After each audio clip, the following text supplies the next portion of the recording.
Thank you, Mr. Chair. Mr. Lewandowski, earlier in your testimony, you questioned the love that Democrats have for our country.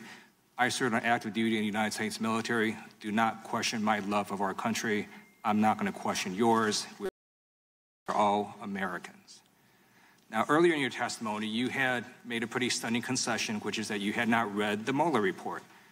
That explains a lot about your testimony, and I'm thinking maybe you don't know what the special counsel actually found. So I'm going to tell you.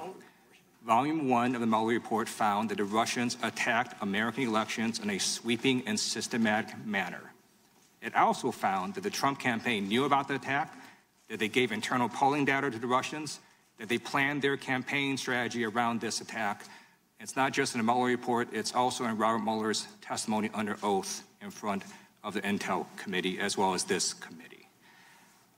The reason we're here today is because Volume 2 finds that the president tried to obstruct that investigation into the Russian attack on at least 10 instances, 5 of which Robert Mueller found there was substantial evidence.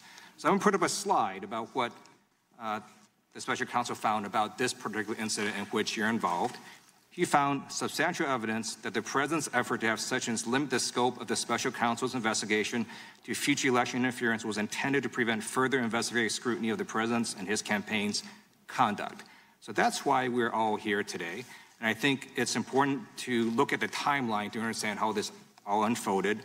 You previously testified that in March 2017 that you were aware that Attorney General Sessions recused himself. He did that in March 2017.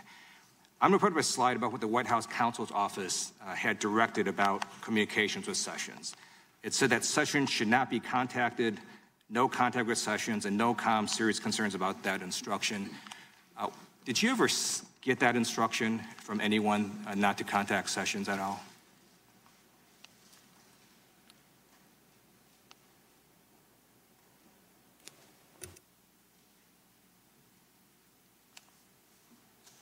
Clock is stopped. No.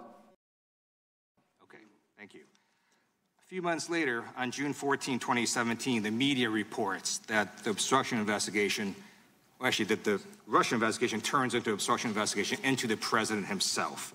And then when Donald Trump learns about this, he goes nuts. Isn't that correct? I don't know that to be accurate. The president launched over 10 tweets very shortly thereafter, calling the investigation a witch hunt. That's correct, isn't it? I don't know that to be accurate. He did. All right, so then he calls Don McGahn at home and says that Mueller has to go. Call me back when you do it. Were you aware of that he called Don McGahn at home to tell him to fire Mueller? No. Okay. 2 days after that phone call, the president calls you into his office. You admitted that he dictated a message for you to carry to Jeff Sessions. You said that you didn't give it to Jeff Sessions because you went on vacation. The Mueller report actually says that the Attorney General canceled that meeting. That's correct, isn't it? The Attorney General, in fact, canceled the meeting that you tried to give the note to? Where is that reference in the report, Congressman? Sure, it's on page 92. I'm going to give you the courtesy. I'm just going to read it for you. It says, Lewandowski called Sessions and arranged a meeting for the following evening at Lewandowski's office, but Sessions had to cancel due to a last-minute conflict. You do remember that? I believe that's accurate. Okay, all right. And then a little bit later on July 8th, the media writes additional negative information about the president and his campaign, including that his senior advisors and his son met with Russian operatives who had dirt on Hillary Clinton as part of Russia and its government's support for Mr. Trump. Donald Trump then calls you back into his office again alone for a meeting. And this time, he tells you that Sessions is going to be fired if he doesn't meet with you. Do you recall that conversation? Yeah, I took that as a joke. Okay, you took that as a joke.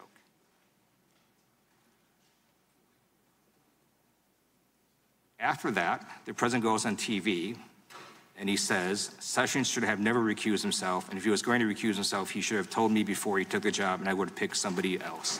Do you think the president was joking when he said that on TV? I don't know if the president was joking or not. Okay. When the president met with you alone to ask if you delivered the note to Sessions, do you believe any of that was a joke? I can't discuss a private conversation with the president that isn't in the report, sir.